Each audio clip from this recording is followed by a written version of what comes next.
So I should probably wait for him to say that this is okay, but I'm just going to read um, the messages that phcou, I'm not sure if that's supposed to be pronounced or not, sent me, and then respond when I feel the need to. So the first message he sent was about the problem of freedom in the empirical world. And he writes, "We can know a priori that the world obeys principles in concepts such as space, time, and causality.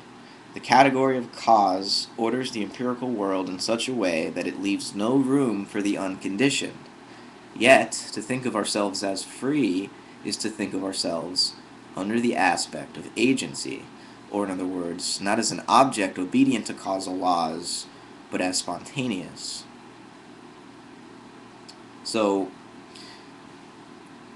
I think the reason I would disagree with Kant's discovery there, or just say that there has been a further um, reply, a further critique of Kant's critique, and that is that this understanding of the phenomenal world as mechanical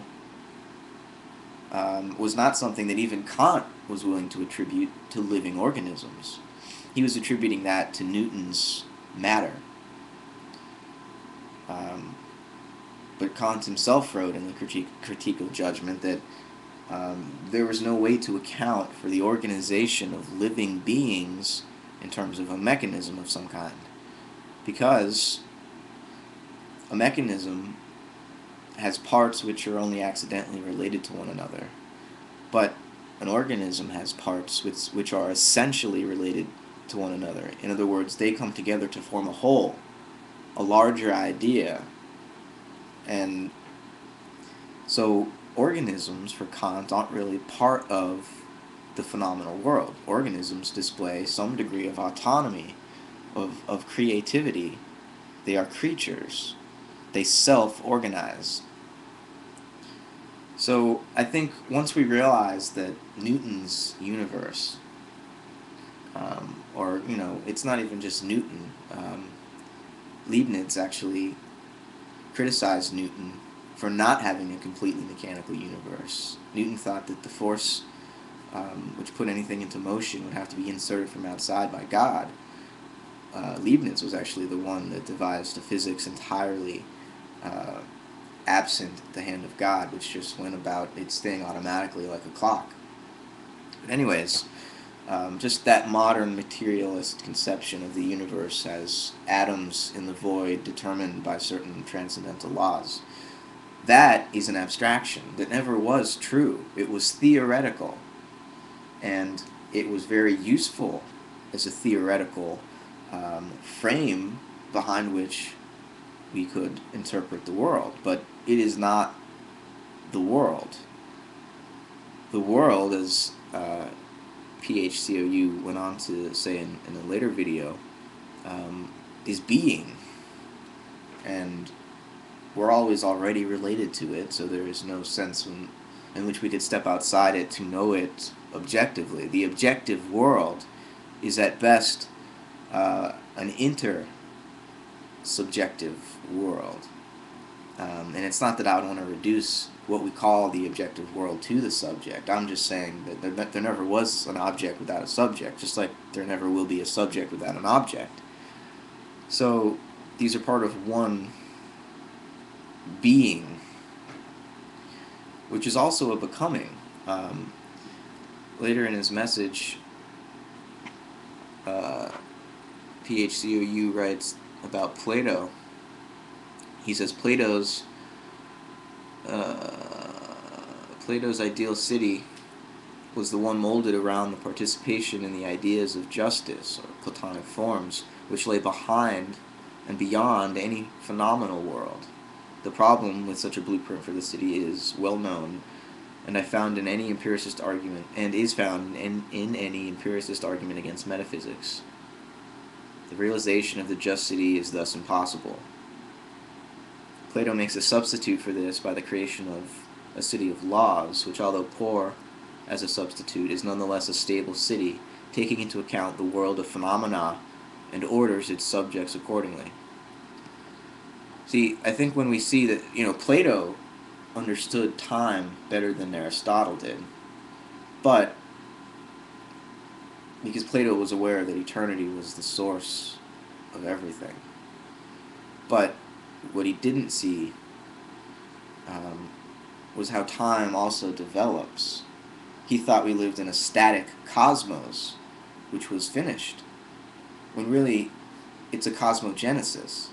It's a process of becoming, as much, and it remains whole in the sense of eternity, but eternity contains within it innumerable permutations of time, infinite permutations of time. So the universe that we experience and that science understands as an evolutionary process is therefore something we participate in, and it's not even a finished product yet. So there are no natural laws. They're habits which have been established, and when you talk about inorganic matter, what Newton was trying to study, it is pretty habitual. So habitual, you might even, as a shorthand, say it was governed by laws. But you have to understand that the laws developed from the time of the Big Bang until now, and they weren't always constant, and they could be continuing to develop. There's going to be this kind of paradigm shift within mainstream physics very soon because of dark energy and dark matter, because they kind of are these anomalies that don't fit in to the rest of the neat picture we thought we had before, of a universe which is just going to end in heat death, because we see now that somehow something is speeding up. So we don't need to assume anymore that the noumenal and the phenomenal are separate, and Kant began to recognize this in his later work, I think, when he saw that what we experience first and foremost is the noumenal, is life as purposeful and teleological, as something we can respond to, that we have responsibility towards.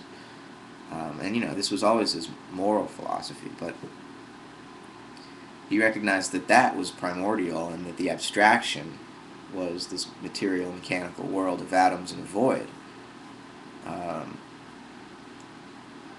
That is a mathematician's dream, and certainly it's very useful. It allows us to get around being in a pretty astonishing way, pretty destructive way too, at times. So we don't have to mistake that for reality, though, and then try to derive our freedom from it.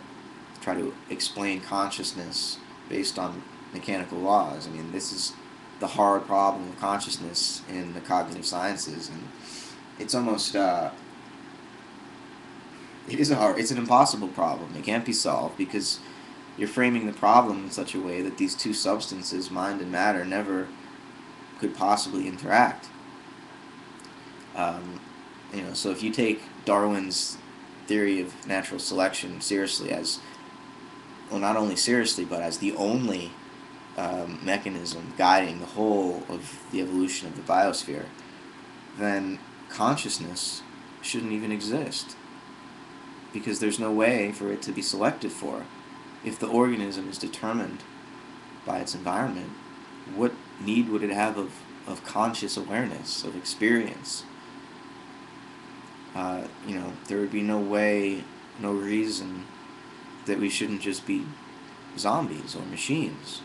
And yet we're not. So somehow the Darwinian theory of natural selection must be part of the picture, but leaving out an essential element, the interior or the noumenal of the organism, and only paying attention to the phenomenal. So, once we see that reality is kind of a hierarchy like this, as inorganic matter becomes more organic and then more conscious, it's not that some new quality was suddenly zapped into organic matter. It was present, or at least pre-present in matter, and it rose to life, and then it rose to mind, and now at the end of history it's trying to rise again to soul or to spirit. So yeah, maybe I'll make a part 2.